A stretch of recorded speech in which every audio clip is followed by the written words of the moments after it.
അപ്പോൾ ഗൈസ്, ഇന്ന് തിരുവോണ ദിവസമാണ്. അപ്പോൾ ഇന്നത്തെ വീഡിയോയ്ക്ക് കുറച്ച് ലെങ്ത്ത് കാണും കേട്ടോ.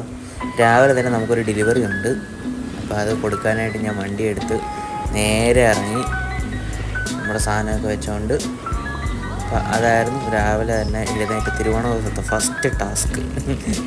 അങ്ങനെ അതൊക്കെ കൊണ്ടുകൊടുത്ത് വീട്ടിൽ എത്തിയപ്പോൾ അടുത്ത ടാസ്ക് വീടിനും മുറ്റമൊക്കെ വൃത്തിയാക്കുക എന്നുള്ളതാണ്. അപ്പോൾ അങ്ങനെ തിരുവോണ ദിവസമല്ലേ, അപ്പോൾ വീടും പരിസരമൊക്കെ വൃത്തിയായിട്ടിരിക്കണ്ടേ. അങ്ങനെ ആ പണി തുടങ്ങി. അത് തീർന്ന് നേരെ കുളിച്ച് വൃത്തിയായി നമ്മുടെ ഉച്ചയ്ക്ക് നമ്മുടെ സദ്യ, അതാണല്ലോ സ്പെഷ്യൽ ഐറ്റം. അങ്ങനെ തിരുവോണ സദ്യക്ക് വേണ്ടിയിട്ട് എല്ലാവരും കൂടി ഫാമിലിയായിട്ട് വീട്ടിൽ തന്നെയാണ് സദ്യ സെറ്റപ്പ് ചെയ്ത്. അമ്മയുടെ ഒറ്റ ആളുടെ എഫേർട്ടാട്ടോ ഇത്രയും. അപ്പം ഞങ്ങളെല്ലാവരും കൂടി, അപ്പനാണെങ്കിൽ ഇലയൊക്കെ വെട്ടിക്കൊണ്ട് വന്ന് നല്ല അടിപൊളി ഞങ്ങളുടേതായ സദ്യയൊക്കെ കഴിച്ച്. ഞാനപ്പോൾ നമ്മുടെ ഡോമിക്കുട്ടനെ ഒന്ന് ടയറിന് കാറ്റടിക്കാൻ വേണ്ടി കൊണ്ടുപോയി. അതൊക്കെ അടിച്ച് തിരിച്ച് ഇങ്ങനെ കൊണ്ടുവന്ന് വണ്ടിയൊക്കെ സെറ്റപ്പാക്കി. ഞാൻ വിചാരിച്ച് വൈകിട്ട് ഔട്ടിങ്ങിന് പോകാമെന്ന്. അങ്ങനെ ഞങ്ങളെല്ലാവരും കൂടി പുറത്ത് ഷോപ്പിംഗ് ആയിരുന്നു, സദ്യ പരിപാടി. വേണ്ട കുരുപ്പ് പോകുന്ന നോക്ക്.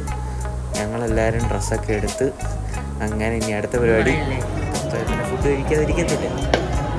എല്ലാവരും കൂടി അടിപൊളി ഫുഡ് കഴിച്ച് എല്ലാവരുടെയും ചെറിയൊരു ഹാപ്പിയോ ഷൂട്ടിങ്ങൊക്കെ. മമ്മിക്ക് എന്തെങ്കിലും പറയണമേ? അടുത്ത പരിപാടി എന്ന് പറയുന്നത് പടം. ഞങ്ങൾ ലോക കാണാൻ വേണ്ടിയിട്ട് നമ്മുടെ സ്വന്തം ആശീർവാദിൽ പോയി പടമൊക്കെ കണ്ടു. അത്യാവശ്യം കുഴപ്പമില്ല കേട്ടോ. റിവ്യൂ ഒന്നും ഞാൻ പറയണില്ല. അപ്പം ഞങ്ങളുടെ ചെറിയൊരു ഓണം ഇവിടെ തീരുന്നു. Thank you.